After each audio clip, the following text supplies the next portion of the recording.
Olá! De Brasília, capital do Brasil, iniciando mais um Ponto Certo. Hoje, você que me assiste, mulher, não perca esse programa e fica aqui comigo. Nós vamos falar sobre dignidade da menstruação.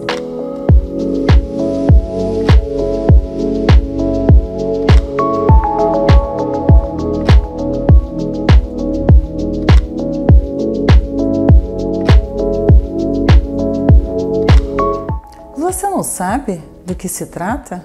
Pois você vai saber agora. Para tratar desse tema, nós temos o nosso convidado, Dr. Fernando Eric Damasceno, que já esteve aqui no Ponto Certo tratando de outros assuntos. E é um prazer revê-lo novamente. Seja bem-vindo ao Ponto Certo. Muito obrigado, doutora Érica. Muito obrigado, público do Ponto Certo. Para mim é uma grande oportunidade estar aqui novamente e lidando com temas que nos provocam, que nos faz refletir, pensar, sair da caixinha para acessar aí outras visões, outros paradigmas. Muito obrigado pela oportunidade. Eu é que agradeço você aceitar o nosso convite e já vamos começar quebrando esse tabu. Vamos iniciar aqui, nós estamos falando de menstruação e até o nome ele chega assim um pouco forte em algumas comunidades brasileiras, né, nos dias atuais. E eu gostaria de falar sobre a menarca. Vamos começar ali quando a menina começa a se tornar mulher, de forma científica. Justamente, a menarca é o início do ciclo menstrual, é o início da fase de fertilidade daquela pessoa e ela normalmente acontece de 12 a 16 anos e vai durar até por volta dos 55, 60 anos, com a menopausa, com a finalização desse período fértil.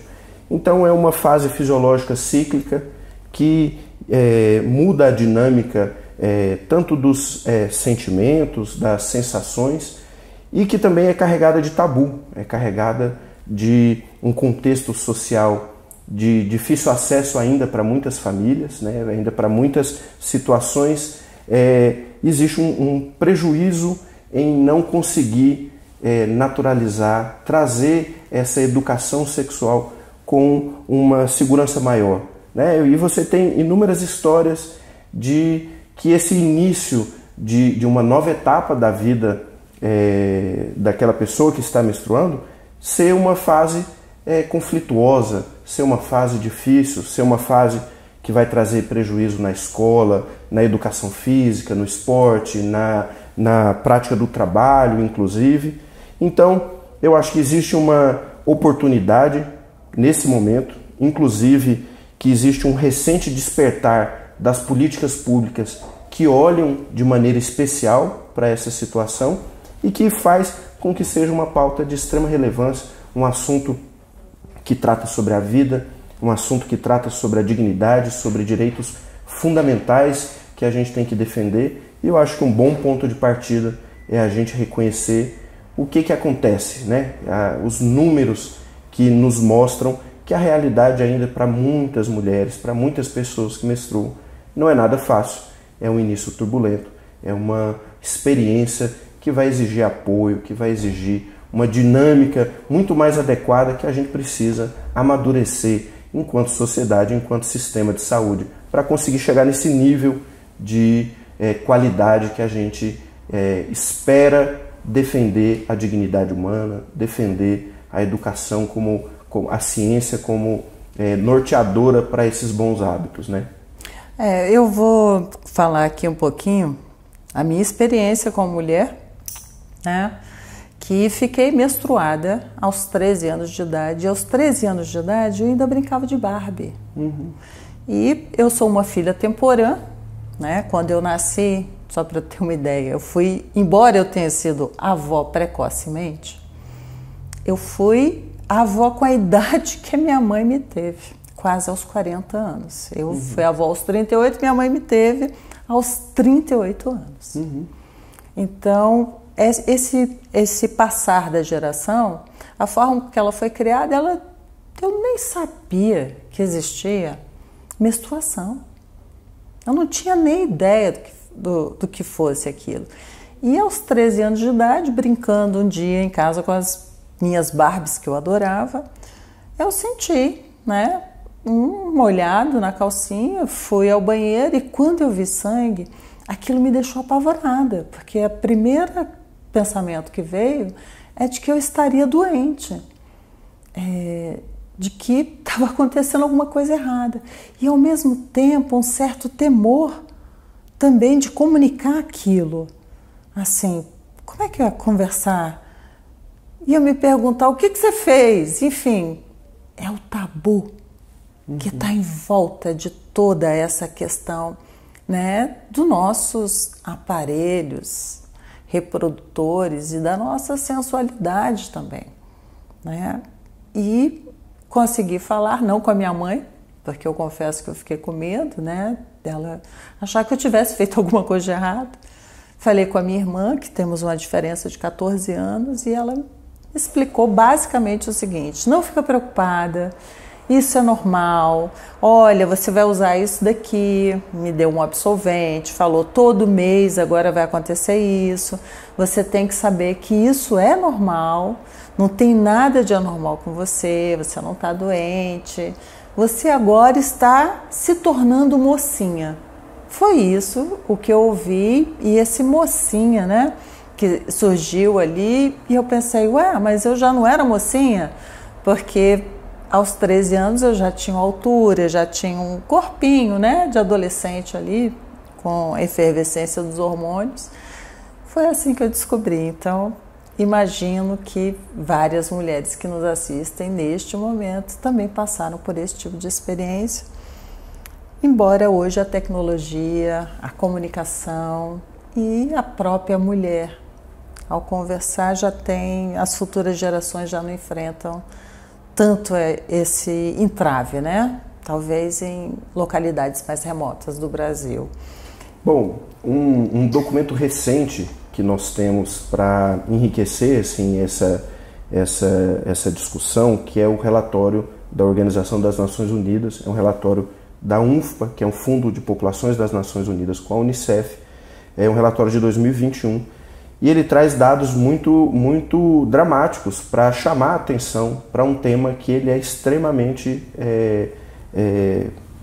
atual, né? Então essa realidade que você viveu, ela é uma realidade de muitas mulheres. E o relatório traz, inclusive, que a grande maioria das meninas, elas menstruarão ou em casa ou na escola. E aí traz para a gente essa reflexão do quanto essa família consegue, porque isso é uma questão cíclica, consegue abordar esse tema com qualidade, com a passividade que merece, né? Com a aceitação, o acolhimento, a escuta atenciosa que merece. E por outro lado também a gente traz essa ideia do papel da escola. Qual é o papel da escola na educação sexual do ser humano? Né? Será que lá, né, como oportunidade de defesa da ciência, de psicoeducação, de educação que vai se transformar em autocuidado, que vai se transformar em autopercepção, o quanto este ambiente é um ambiente e uma oportunidade para exercer cuidado, né? Então é um caso emblemático que traz algo extremamente real, algo extremamente necessário, né? Como que a gente lida, como que a sociedade lida, como que a escola, qual é a nossa expectativa para que, como esse assunto é abordado na escola, né? Que promova discussões maduras, que promova autoestima de perceber a sexualidade na sua diversidade, nas suas possibilidades, e que isso não gere culpa, não vai gerar angústia e vai gerar, de fato, uma elaboração saudável, uma forma de aproximar, né? Eu tenho filhas, de aproximar da conversa, de dialogar, de que isso vire uma pauta que transmita cuidado. Eu acho que isso é um aspecto muito importante. E como você colocou também, essa é uma realidade que não acontece e que existe uma geografia para essa suscetibilidade, para essa pobreza menstrual. E a máquina pública conseguir entender, né, e que nós temos um sistema que olha para a saúde como um direito e olha para o Estado como garantidor desse direito, né? É dever do Estado prover esse cuidado, essa saúde. e um sistema essencialmente baseado em cuidados básicos. E aí a gente está falando da apropriação dessa pessoa, de conseguir usar um absorvente, usar um coletor menstrual, conseguir entender e ter acesso à água tratada. Às vezes a gente está falando, né, de inclusive pensar numa política que às vezes prevê um item, né, um device para a educação sexual reprodutiva, mas tem que pensar que essa população, por exemplo, parte da política é para a população em situação de rua. Como que chega cuidado nessa pessoa? Como que o nosso sistema, que é universal, que é equânime, como que ele vai chegar em forma de cuidado, de garantia para essa população em vulnerabilidade, chegar no cuidado que ela precisa para garantir. E aí, quando a gente fala de pobreza menstrual, a gente está falando de higiene, a gente está falando de violência sexual, a gente está falando de proteger essa pessoa, seja ela uma pessoa não binária que menstrua, seja uma pessoa que está reconhecendo juntamente com a sua identidade esse processo fisiológico que é menstruar. Então, eu acho que é importante a gente trazer que a gente ainda precisa se preparar melhor. A gente precisa qualificar como a gente comunica, como a gente educa os nossos filhos, como a gente se percebe como parte de uma pauta que desde do despertar na adolescência, mas até a situação específica e operação estratégica que precisa ser realizada, é um tema que exige da gente amadurecimento, exige da gente diálogo, exige da gente uma visão multidisciplinar para conseguir enxergar essa dinâmica toda desse assunto que a gente está abordando. Doutor Fernando Éric, o tema ele não vai só pela questão ali da dignidade da menstruação, pela questão da saúde, mas ele vai mais a fundo, porque nós vamos nos deparar também com as desigualdades sociais que o Brasil tem nesse território imenso. E pela quantidade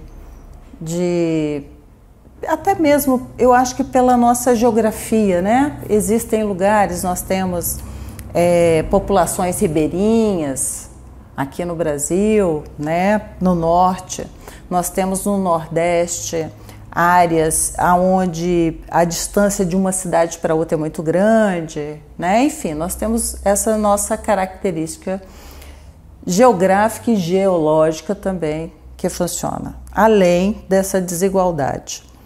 A Unicef fez um estudo lá em 2021, desse daí que o senhor já antecipou aqui, falando, aonde levantou que são 713 mil, nós estamos falando de adolescentes e mulheres, que não têm acesso à água e a sabão para poder fazer a sua higiene.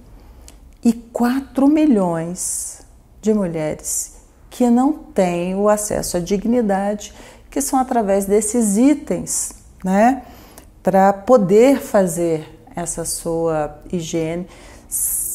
É até contraditório isso, porque é uma função biológica do corpo da mulher. Essa política pública ela já deveria ter sido pensada, embora a gente, em 2022 teve um grande avanço com a legislação que foi aprovada, mas agora a gente está no impasse, que é a questão orçamentária, que é a questão também de normatizar, essa legislação para que ela possa ser aplicável, porque não adianta ter a lei e não ter o cumprimento dessa lei, não tem como cumprir isso. O senhor, como médico da família e que está ali na linha de frente, porque tem o seu dia a dia, essa lida exatamente com essas adolescentes e essas mulheres. Como é que a saúde, de uma forma geral, os médicos têm tratado esse assunto quando se depara com ele? Doutora Érica, de forma geral, há uma necessidade explícita de amadurecer a capacidade da gente abordar essa pauta com mais eficiência, com mais humanidade, inclusive. Eu acho que a saúde ela precisa chegar num nível de estabelecer determinados vínculos. A medicina de família e comunidade, ela inclusive, ela aposta bastante no que a gente chama de longitudinalidade, o que acaba também entendendo a necessidade desses serviços de saúde ter um pouco mais de vínculo com a pessoa para conseguir chegar na natureza dessas questões humanas.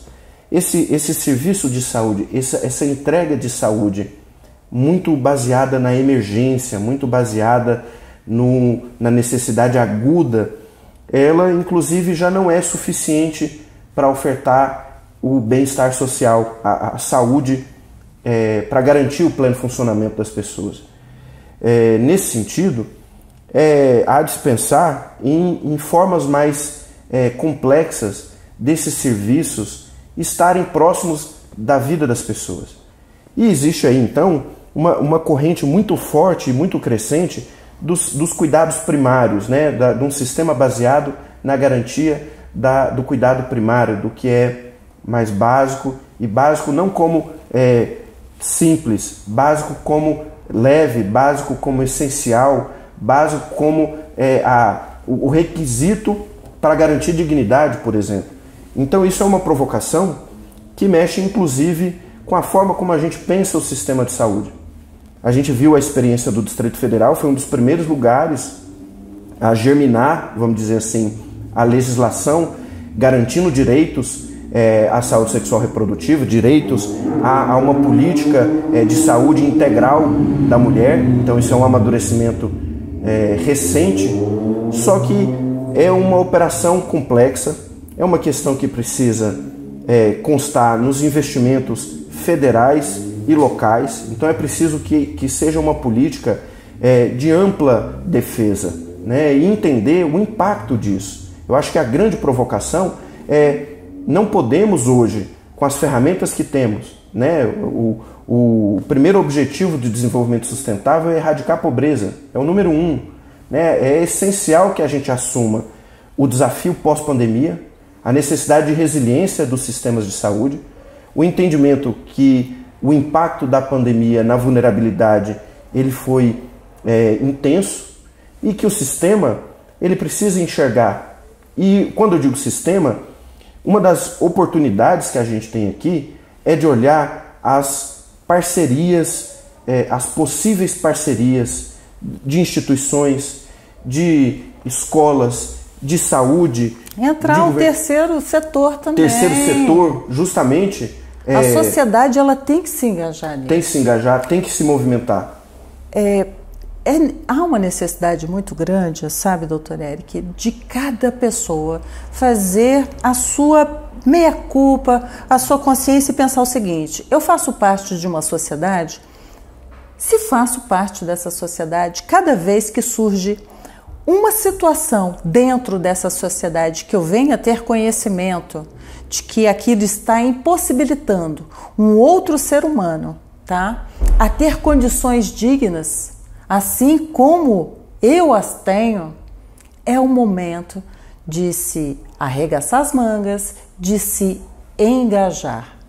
Seja mulher em favor de uma outra mulher, seja um homem a favor de uma mulher, ou a favor de um homem, uma mulher a favor de um homem. Nós estamos falando de seres humanos, que somos e que devemos estar unidos.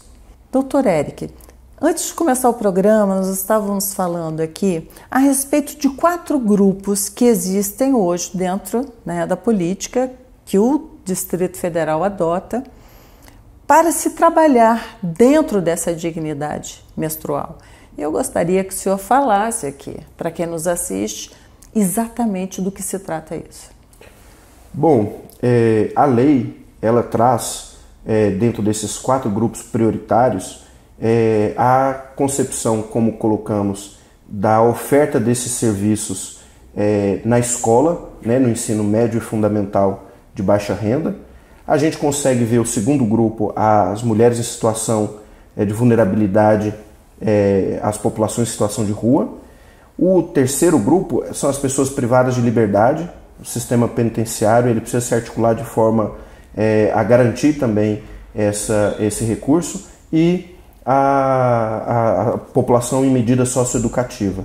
Então, isso abrange a necessidade da gente entender que desde a informação até a estruturação administrativa, regulamentar dessa norma, ela precisa amadurecer, ela precisa ser factível, ela precisa ser operacionalizada, ela precisa de fato entregar esse serviço o quanto antes para essa população. Então, doutor Eric, como o senhor falou aí, há diversos desafios para poder ser enfrentado e ultrapassar todos esses desafios que tem para chegar ao momento em que realmente consiga se estabelecer essa questão da dignidade menstrual das mulheres. E eu gostaria que o senhor desse um recado para quem nos assiste neste momento, de forma que ele possa contribuir e de forma que ele também possa estar atento a essas questões, porque às vezes esse assunto pode não me afetar diretamente, mas me afeta indiretamente como ser humano quando vejo que o outro tem essa necessidade. Excelente. Eu acho que primeiro agradecer a oportunidade de estar tratando sobre um assunto tão precioso, tão delicado, e colocar que todas as vezes que a gente reflete sobre a dignidade humana, é um exercício da gente pensar como que a gente pode ser uma sociedade melhor a partir do que é cabível, a partir do que é o nosso papel. E às vezes é uma simples forma de se posicionar diante de um assunto, entendendo que existe uma outra pessoa, existe um outro que está passando por uma situação diferente e que precisa de determinado cuidado. E estejamos abertos para esse assunto, estejamos abertos para essa pauta, estejamos abertos para falar com a nossa filha, com o nosso filho, para falar dentro da escola, para entender que isso precisa ser um assunto vivo na nossa sociedade, para a gente amadurecer enquanto seres humanos, enquanto civilização. Eu acho que esse é o recado que eu gostaria de deixar. Muito obrigada, viu? Seu recado é excelente.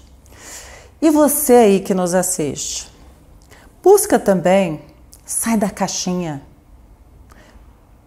Não deixa o tabu ser um empecilho para que você possa conversar com as futuras gerações, as menininhas que um dia vão se tornar mocinhas e mulheres, como eu e você, de abordar temas não só da menstruação, mas tantos outros.